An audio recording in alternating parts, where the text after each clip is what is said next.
Great. All right, I'm there. Brilliant. Great to see you all. Thanks for tuning into this video. Yeah, I'm excited for this topic as I am for basically every topic I ever speak about. I'm excited for the whole area of teen empowerment, education, how we can give the absolute best and the most to our young people through the work we do with them, whether we're a parent or an educator. And in this case, yeah, the focus is on essay writing. Before we get on with it, the way I work is building relationship with young people. To me, you have to have a relationship in place. You have to get their buy-in. They have to actually want to do it. Getting the student motivated to actually give more to the whole process of essay writing is the starting point, to have them actually up for it. Yeah, so that we can then speak about the benefits of immersing themselves in a piece of writing or immersing themselves in a literature text, like a literary text. Not just flashing through it as quickly as possible, doing the bare minimum kind of amount of effort for our essays, doing them as quickly as possible, or as just wanting to get them kind of out of our face and into the teacher's hands. So like, oh, I've done my essay, great. Actually just basically giving ourselves to the task, to the essay, let's say, but same for all work. So, again, the work I do is not just going to be essay writing or just maths, or whatever. It's going to be a pervasive approach and massive upgrade to how they relate to their work and themselves, frankly, at the same time as well. So, the essay writing approach that I love to share is also learning how to be bold, how to be bold and fearless with coming up with opinions, coming up with ideas and stating them. It can be very intimidating, an essay. I know that it really intimidated me, actually. It was one reason probably why I've ended up wanting to master it because it was also not taught to me very clearly when I was at school. And I went to a top private school. So, I don't think, I think often essay writing isn't really very well taught. So, yeah, there's a lot that I feel like I can bring to this space. So, yeah, and it can be also great to bring like a time limit basically to each stage, not to get bogged down in hours and hours and hours. If you have a child who really cares, or who can easily spend hours and hours and hours on an essay, well, that's draining in itself. So it can be great to just move along each stage, just go, okay, that's what I've got, I'm going into the next, those are my ideas.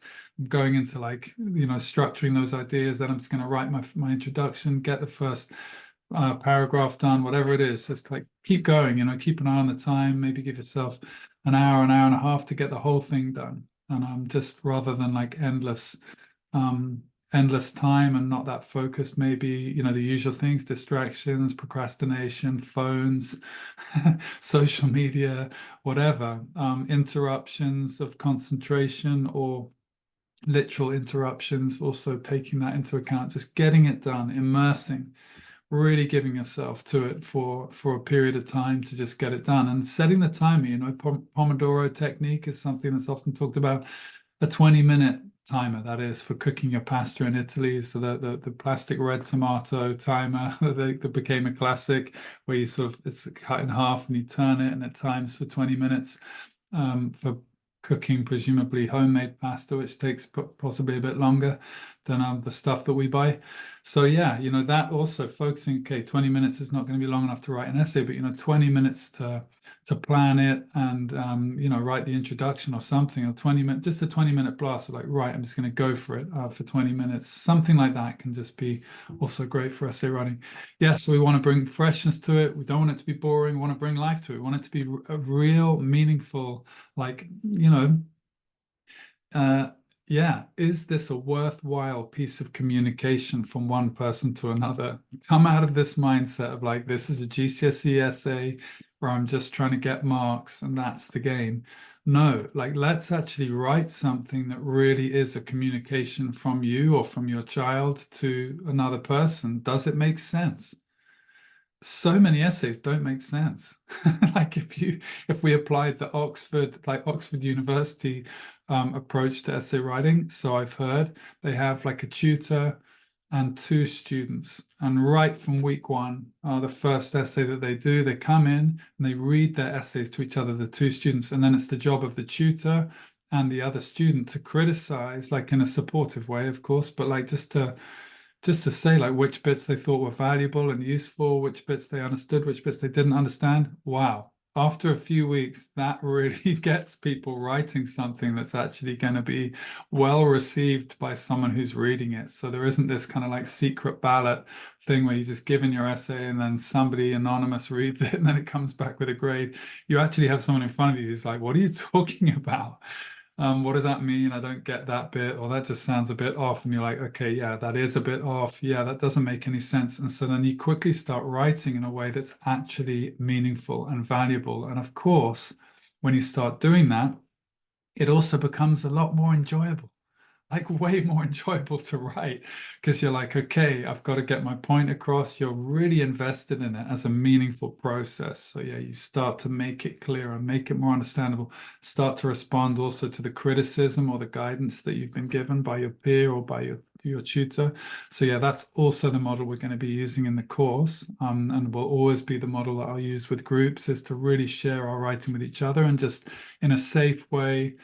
It could be anonymous as well, like where I just read the paragraph and we all look at like what was good and what was not good about that attempt, and then we look at another one, then another one, and we just hone our skills in that way.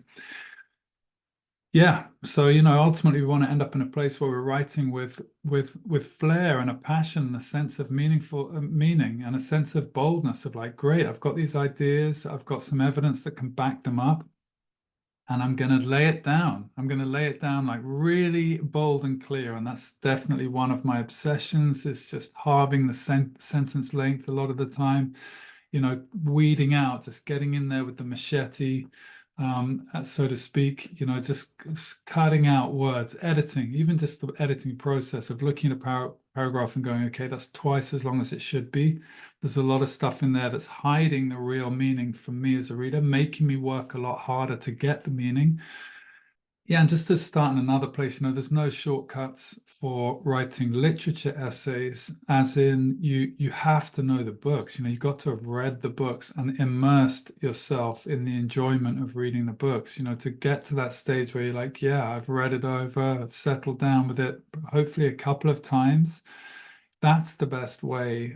Just like in English language, when you get given like a passage, page and a half or a couple of pages to read, it's actually way better to read that passage a couple of times, to spend some time really reading it, really like taking in the meaning, reading it slowly, meaningfully, deeply, and a couple of times before you get into the questions, and just flashing through it quickly and then getting into the questions. Because if you go through too quick, you get to the questions and you just don't really you don't really have any of the answers. So you haven't really taken in what's being stated. So all of your judgment and decision making is just a bit sort of strained and off. Same thing with a literature essay. My first message to anyone coming into this English essay writing course is going to be, it's going to be a struggle for the rest of the year if you haven't read the book or if you don't know the book. And so, yeah, with Shakespeare, with the poetry or whatever's difficult to understand, you got to get down, just get down and get into that, like actually wrestle with it a bit. And once you do, there is great reward. There's a great reward to suddenly going, now I understand that scene, or now I understand that poem. Now I feel like, yeah, there's things I could say about that. And you really are like, yeah, I've got opinions now. Before that, you're just bullshitting. You're just bluffing. And that's really uncomfortable. And especially under time pressure in the exam, that's really hard. It's so hard to write a good literature essay just by cobbling together the bare essence of what you need, a bunch of quotes. Not that quotes aren't very important, but you just need to have an actual, it's just meaningless. It's basically a meaningless process. You're trying to write an essay for a grade then. So got to read the book. All right, so the essay writing technique itself, I'm just going to tell you basically a lot of the things that are going to be in this course. It's an expensive course, so you're getting all of this stuff for free. There's a lot of extra value in the course of course, because I'm with the actual teams. I'm a coach, so there's a lot of other discussion around yeah, motivation, self-direction, responsibility. There's a relationship connection there. There's a way of just blowing apart the resistance that a lot of students can have in the system. Without that personal touch, without that truth being spoken by an authority, me in this case, like a benign authority, yeah, that can really get through to them, like why they should bother, what the profound purpose of this whole exercise is, way beyond just getting the grades and pleasing your parents or pleasing your teacher or whatever it is, just getting everyone off your back. Like, what's the actual benefit for the student in the moment? What's the point of really getting stuck into it, voluntarily in your own time, really giving yourself to it rather than just getting it done? So that's my role. That's a big part of my role. But so yeah, anyway, the course, there's a whole load of different things over the years. Gosh, it's been like 20 years or more of teaching English essay writing technique and maths in various different forms. I mean, tutoring background, but then also in part of coaching programs and group coaching and teaching. But yeah, so one of the things, all of these are really fascinating to me, by the way, these ways that we use our mind, or the ways we're like not managing to step up for a challenge like this, the things that need to be called out. One of them is reading the question. Like, I mean, you'll have heard like, some of these things before, maybe a lot of these things before, but genuinely, we have to get through to ourselves and to our students or to our children the importance of fully taking that question in. And this is obviously not just the case for English, but it's so important for essay writing, of course. If you don't really have the question very close to hand, as in, sorry, in mind, if you're not referring back to the question all the time to make sure you're actually responding to it, you're actually answering it, then your essay is going to really suffer because of it. And, reading the question is something I see in maths just all the time, processing errors, going too quick, not really settling with the question, a bit like the example I gave about reading the English language passage. You have to really slow down and take it in, especially under exam pressure, like turn it over, okay, every single word in a single, like maybe 2-line essay question, every single word, you got to take it in and go, okay, am I set to really think up direct answers to this question now? So yeah, it takes having the guts then, like once you've absorbed the question, read the question, it takes guts to really think about your answers, really plan it out, take that time to plan. Now, planning, every student I ever ask about planning, they're like, no, don't do that. So that's the first thing. We gotta come up with a sexier word than planning. But it's really where the rubber hits the road. That's the be all and end all of essay writing, is being able, and in this day and age, with concentration spans the way they are and all these different learner types emerging, which is great that we know ourselves better and know yeah, how we learn best and what our strengths and weaknesses are and what our challenges are and whatever, yeah. So which is great, but we do seem to be facing a bigger and bigger challenge with students just being able to sit and think and settle. And the pace of modern life, the way we consume entertainment and media and the social media, just the pace of it all, just all of that I've just mentioned affects a student's ability to sit and think. And I think that this is a really necessary skill for, I mean, I'm going to say something outrageous now, but like not just for essay writing, but actually I feel like for survival. I mean, it's quite a long way to go from essay writing to survival, but I mean, for well-being, I'm referring a little bit to like meditation or some kind of practice where we just stop and slow down, settle, where we take stock, or we allow ourselves to just be. I have that kind of practice. It's been of profound impact in my life. And it's kind of the space that I want a student to enter into. I know the power of that the um, the skill or the habit, the training, the experience of sitting and just meditating, sitting and being for 5 minutes, where the fan of activity, the kind of constant like treadmill, is allowed to just be still for a time, really supports like my capacity to drop into deep focus when I'm working, when I'm also writing, so I write a lot. So yeah, the students, we want to practice. We do practice. Just sitting and thinking, coming up with ideas, knowing that that is the original challenge. That is the be all and end all. If you can think up a great plan in 5 to 10 minutes, of course, you've got to know your material, as in the case of the English literature books, you've got to have read it, you've got to know it, you've got to be excited to talk about it and write about it, you've got to be into it. Got to get into it. I don't care. I basically don't really care about opinions of like, oh, I don't like it or whatever. It's like an avoidance usually, that just get into it. If it's Dickens or if it's Macbeth, just get it. Just it's great writing. Don't be, there's a lot to, and again, I'm not just going to dismiss that with a student. We'd work on that kind of mindset around the resistance, the opinion, and just, yeah. Anyway, yeah. I'm lost. I'm lost in just yeah, being able to sit and think basically and come up with ideas. But once you've done that, once you have, yeah, okay, I'm back now. So once you have 5 good ideas, genuinely good ideas, in response to the question, having fully taken in the exact meaning of the question, like really giving the question what it's asking for, answering it directly with 5 points that you can back up with evidence. That's the kicker. You're going to make a point, you've got to be able to prove it in literature and prove it just in any case, even just in a persuasive piece of writing. If you're going to make a point, then great, give an example, like bring it to life. So still you need evidence for that kind of writing, I would say, to make it meaningful and interesting, to make it much easier to write as well. Like it's very hard to write an essay without evidence. So like the evidence just gives you like a perfect focus to riff on in each paragraph. So you need something in the middle there that's like anyone can understand it. Like, oh yeah, she said this, he said that, or whatever. Or like, for example, this and some real life example in a persuasive piece of writing.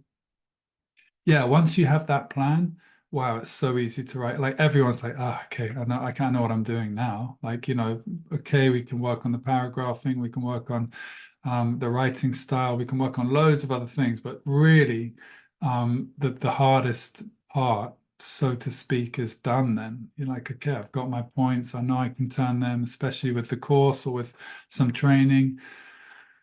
I know I can easily turn them into 5 paragraphs. I've got an introduction, conclusion. I'm done, or like 7 paragraphs or 3 paragraphs, whatever it is. So yeah, straight into the next point is just another thing I'm really passionate about is and maybe I mentioned it already, it's just the no bullshitting thing. Every student, I want to say, but maybe I'll just say so many students really just aren't being real in their writing. There is a game playing thing going on here. It's a mark scheme thing. They don't really have the confidence, I think, to genuinely put down their points and to put that in very bold, clear argument. So yes, having confidence, having the trust and faith in the validity of your own ideas and the boldness to state them like nakedly, really just like bam, an 8 word starter sentence, just like da da da da da this full stop. Not just a 3 liner that's just like what, a really, the character is this. Like at this stage in the play, the character is this, the one word, like just, and that's it. That's the argument. That's the whole paragraph you're opening up. So yeah, the confidence, trust, and faith to do that, and just not to be playing this game of like, I'm just going to create this kind of smoke screen and hope that the examiner comes out with a good grade for me at the end of it. It's a terrible way to write. It's a really draining, pointless, meaningless exercise, and it's not going to get you a good grade either. It's draining for the examiner or the marker to read. I can tell you from first-hand experience. So yeah, we also work a little bit on generating more ideas, how to generate more ideas. It's not easy. This stuff needs to be taught. And I think this is the stuff that often isn't taught, is really how to, when you start to develop the skill to settle and to think, to then know how to proliferate your ideas, how to come from 1 or 2 ideas that might drop right into your lap into like, okay, well, what else is there out there? So there's a number of different ways of doing that I've evolved over the years. You know, a lot of this has just come from practice, teaching students, working with students, listening to them, and problem solving together. Yeah, you know, you can bounce off the ideas you've already got and look for kind of opposites, look for like different in literatures, in the case of literature, look for like other scenes, other characters, like what are they doing in the context of this question? Like who else is there, or like what else is there out there? How can I, yeah, offset these points, or like what else could sit alongside these points that would be different, that would broaden it out. So spreading the net wide, looking wide for like breadth of points, because yeah, with persuasive writing, definitely you want to have like a whole range, not just a load of points that are kind of samey. Yeah, also to balance out like pros and cons of the argument, to have a balanced argument. It's good to do that. And then with the plan, yeah, one of my fixations is being able to the student being able to write that plan in less than 20 words. You know, we want the key words. You want to think in those first 5 to 10 minutes, like, what's my point? What's my point in one word? Maybe two, maybe three. But like, what's the word I'm actually going to use in that first sentence in the paragraph to open up the argument of that paragraph? What's my point? Again, in response to the question, you read the question and then bam, there's just a straight point answer. And then the rest of the paragraph is an invitation to give evidence and to justify it. It's like a challenge rather, to then justify that point, to prove it. Once you've got the points, like the key words, to prioritize them. Prioritize them then is the next stage of like, what's the best flow? Go with the strongest ones first, just in case in an exam you don't get round to the other ones. Or through the course of writing, sometimes you might ditch some of the other ones. You might be like, actually, whoa, there's another great point. Put something else in, but probably you're not going to ditch your best points. So yeah, start with the best ones. Then yeah, intros, of course, like learning how to write intros is something that we need to learn. It's basically a summary of all your points without the evidence. So that's again like something that we're practicing in the course, just writing an introduction that goes through all the points, using all those keywords or synonyms of those keywords, but no evidence at all. None of the quotes or none of the examples you might be using. With each of the 5 points, once you've got the keywords, of course, you've got to challenge those keywords and go, okay, what is my evidence? How can I justify that point? Like, what's my evidence from a literature, from a book or from a play? What line or what can I put in there to prove that I'm right? Or from poetry or from whatever? Like, how can I prove this? Or how can I illustrate that in the case of persuasive writing? So you've got to, and if you can't, then probably you've got to ditch the point. Like, you've got to spend a bit of time going like, can I actually justify that? Or is that just some opinion I've come up with? That's maybe not like actually there in the text. Yeah, then we have a lot of fun with paragraphing. Paragraphing, usually I use Google Docs and colors. So each line, like, you know, you can, you know, I'm a creative, so I was a songwriter for a long time. I love writing that throws all the rules out. So I'm not big on like spelling, like punctuation, grammar, traditional. That's not really what I teach so much. It's more just like getting students to even want to write essays in the first place, motivating them, reaching them as people, empowering the whole experience around essay writing, and of course, getting them excited about it makes them write better essays and show up for it more. But yeah, you know, with the paragraphing, there is like a framework that we can kind of rely on, you know, that each paragraph sort of, you can, you know, luckily you can learn a technique where you make a point and then you link to a quote and then you analyze the quote or the evidence in as much detail as you can. And then the final sentence of the paragraph, you link back to the question. That's it. Then you go again. So, you know, we play with that framework using different colors, and the students can really see, okay, I'm meant to be doing this there. Like, what do I say about this particular quote? How do I build up to like making that quote, giving the scene or the context for it? And then afterwards, how do I analyze that quote? Which words am I going to pick out? What are the techniques being used, the literary techniques, maybe giving some context, if that's rewarded in the mark scheme, some context, meaning like historical context. So whatever needs to go in there, just building it like that and going, okay, that's what a good paragraph could look like. But luckily, writing is wild, right? Writing, if you can start to develop a sense where you can really throw the rule book out as well, and put in multiple quotes or whatever it might be, to play with it once you've got some experience. So yeah. Yeah, and the first line, yeah, that first line is so important from each paragraph. The first line has to be so clear. I really like it when it's short. I love it when the key word is just before the full stop. When the sentence ends with like bam. Like I wish I should have an example here for that, but to make it a bit more meaningful for you. But yeah, that keyword, if you find out that a character is yeah, a particular characteristic like disloyal or something, that can be a great end to a sentence. The certain character, we can see that ultimately at this stage of the play, she becomes disloyal, full stop. It's just like, bam, that point is made so powerfully. It's not buried in the word disloyal, isn't in there with a bunch of other ones in the middle of the sentence. It's full stop at the end of it. It's so impactful. So again, students really could do with learning that they should write. That's part of being bold. It's just going, I've got one word, one word, and that unlocks the whole argument. Then my whole paragraph is about that character being disloyal. I'm going to prove their disloyalty to whoever else. And the conclusion, yeah, a bit like the intro in some ways. Once you've done those 5 paragraphs, you practice them. The conclusion is also like a wrap up of all of your points. It's a kind of post-argument equivalent of the introduction, I would say. No quotes in there or further evidence. It's just to like go like a recap. It's like a recap. Using different words is nice as well if it's not the same keywords that you're relying on in the introduction and in the points in the paragraphs. Just as much diverse vocabulary as possible is great. But yeah, perfect. Okay, I think that's it.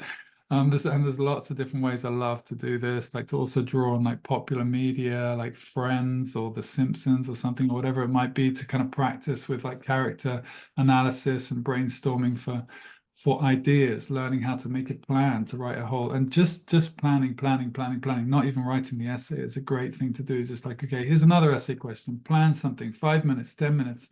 And then here's another one, plan something, and then we can analyze the plan. Like I say, I feel like that's really the be all and end all for a lot of students. So hope that's been helpful. It's been fun to just go through it. I'm just kind of brainstorming it as I get ready for this course starting next week. So of course, let me know if you watch this straight away, if you want to join the course, and you can be in touch with us in any case. There will always be groups that I'm working with on essay writing technique and coaching them generally. Like I say, it's much more than just essay writing technique with me, much more than maths. It's a full relationship and empowerment of schooling, of learning, of life. So yeah, we've got a lot of freedom to play with in the Young Fire Academy that schools generally don't have. So that's just one way in which we've set ourselves up to get different results. All right, everyone. Hope you've enjoyed it. Please let us know in the comments if you have. See you soon.